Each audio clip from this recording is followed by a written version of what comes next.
And if you re-engage your subconscious with your dream, it will work for you, okay?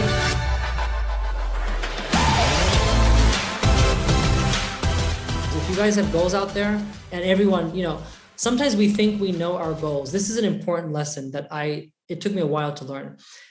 Sometimes we think we know what we want because that's the influences of society. Until you go deep down inside and ask yourself why, in a quiet space, you may be aiming for things that you don't actually want. So I love money and money loves me. That's the saying I have used for years. I say it in the car when I drive. I say that about my spiritual self, my relationships, all the different categories of life. And I was very embarrassed and uncomfortable to say those words. I love money and money loves me. And I got really good at saying it. Then I realized I have no guilt associated to that. And therefore things started flowing. So I'm just saying that you got to be a bit flexible with your goals. You have to ask yourself, yes, okay, everyone wants money. Great. Okay, well, to counteract and balance it, what else do you want? What is it that you're trying to get out of money? When you have a conversation about that, you will be much more fluid in your goals, and you'll realize you can be rich, like crazy rich, without having millions of dollars in the bank. Okay. What I mean by that is time, freedom, flexibility, the ability to work from different locations. All these different things are more freedom orientated, and freedom is much better than money. Now, as I said, I know I need money. I do have expensive taste, I have to admit, but hey, everyone acquires that. But my goals are really for longevity. I'm going to be around. I know I'm going to be stuck here. So I might as well live well and be healthy. So that's more of a priority. But there you go. I think a lot of it is this. I think many of us wake up and we're the result of circumstance. We just wake up and, we blow around with the wind, and whatever course our parents sent us to, or school, that all becomes consequence.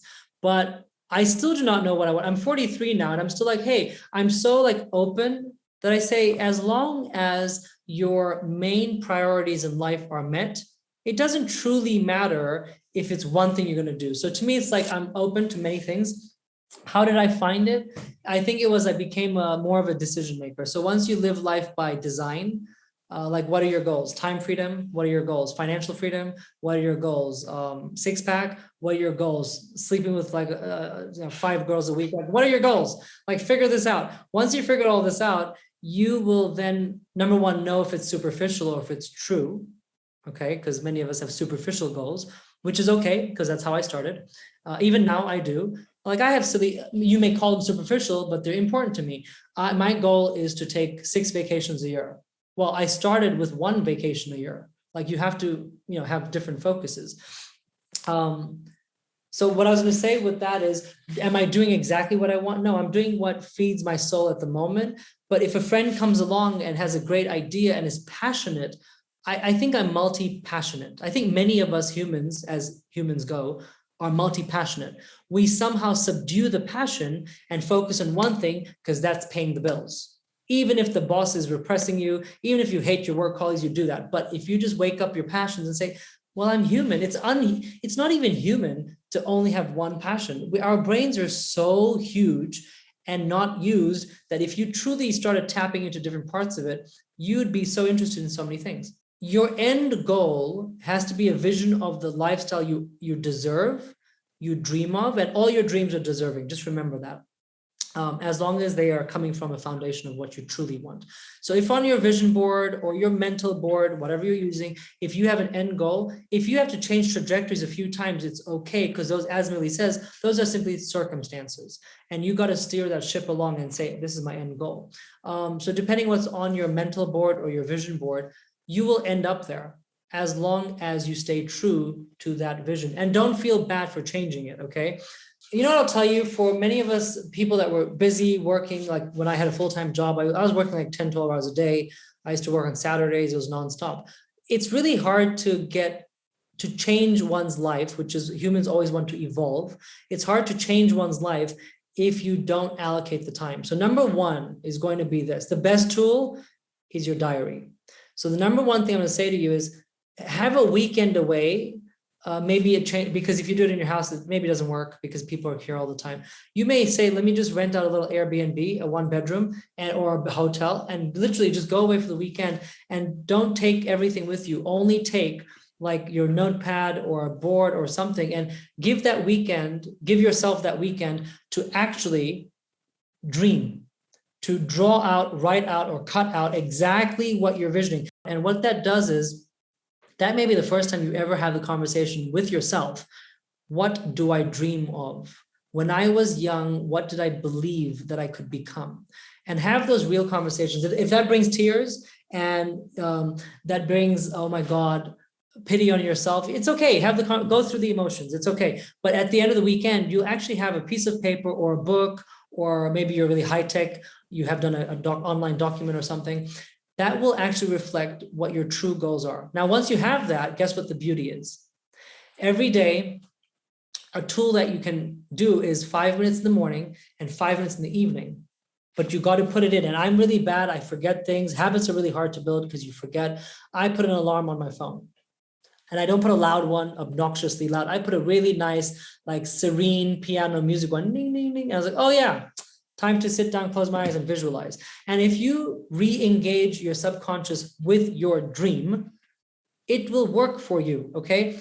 People will come into your life that are more beneficial than the past 20 years. You will have conversations with complete strangers that will maybe get you a contact that allows you to get towards your other goal. I have a friend right now. She is working on her health, recuperation. She had an issue where she was in a wheelchair, I think it was 7 years, and through mental, this, that, the other, she basically started walking, but her right leg still drags, okay? So she doesn't have the ability to control it. She literally has such a strong vision for her future self, even though the doctor said this is the maximum you're gonna be. She can walk. She should be super grateful that she can walk, but she drags her right foot. Well, she said, no, that's not good enough for me. I will walk and I will be able to do a lot more properly, okay? Doctor said no. Well, guess what? Lo and behold, there's a guy standing in her gym right by a board that she's reading, blah, blah, blah. He happens to be one of 2 specialists that looks at specific muscles and ligament rehabilitation that really not even a normal physiotherapist does. He is now coaching her. She's already got 30% progress on the ability to control her right foot. So my point to you is this. Her vision was strong. If your vision is strong, the right people will come in your life. I still believe, and I always say, more and more people, the right people are coming into my life to build the life that I want, so we can all have a mutually beneficial relationship. And that is why good people come your way. That is why, Milan, you and I connected and kept in touch, and there's always something there. So guys, allocate the time in your diary, spend that weekend away. Don't be that ridiculous human being that is busy being busy. It is pathetic. It is pathetic in today's world that we keep on blaming everything. Yes, I have friends that have 6 children, but they have the ability to step away and do what they have to do because they wanted a day where their life will not repeat over and over and over, okay? So what I'm gonna say is, remind yourself when you're making excuses, the only person that listens to your excuses is you. And unfortunately, the one that has to live with it is you. So you got to get uncomfortable. Go book an Airbnb. If you have money, go book the Ritz-Carlton. I don't care what you like. It doesn't matter to me. Just go do something for yourself. Be selfish enough to become the human that you were supposed to, because then you can turn around and help all the other people. I detest it when people are all, oh, I'm helping people. Well, look at your finances, look at your physical health, look at your current business. What exactly are you? Why don't you help yourself first and then go help other people? That's what I think the goal is. So there's some things I don't help people with because I'm still trying to help myself, but there's certain things that I can damn well help people. Business, educate, health, I can help people with those things. Physical, not yet, but I'll get there. I'm never going to be a personal trainer. That's why I hire one, so it's fine. That's true. That's awesome. That's a really good tip. Do you have a favorite saying, or maybe like you already said certain things for philosophies as well? But you know what? The quote is, God is within you. Now, why do I like that quote? Because whether you're Buddhist, Taoist, Hindu, Christian, whatever it is, they always say God is within you. And what that means to me is that the light, the bright white light, is inside you. So if you're of faith and you believe in God, if you believe God is inside you, you'll realize God is not in a physical building, not in a cathedral or a church. And if you believe in that, that means you believe in your soul. So whether you're looking at God as you, or you are God, or God is external, I would say bring it all inside yourself and stop blaming the outside. Stop blaming your priest or your rabbi or whatever, and all that stuff. Look at yourself in the mirror and say, if God is within me, the power is within me. Let me find myself, and then everything will become right. And that is where my quote is: God is within you.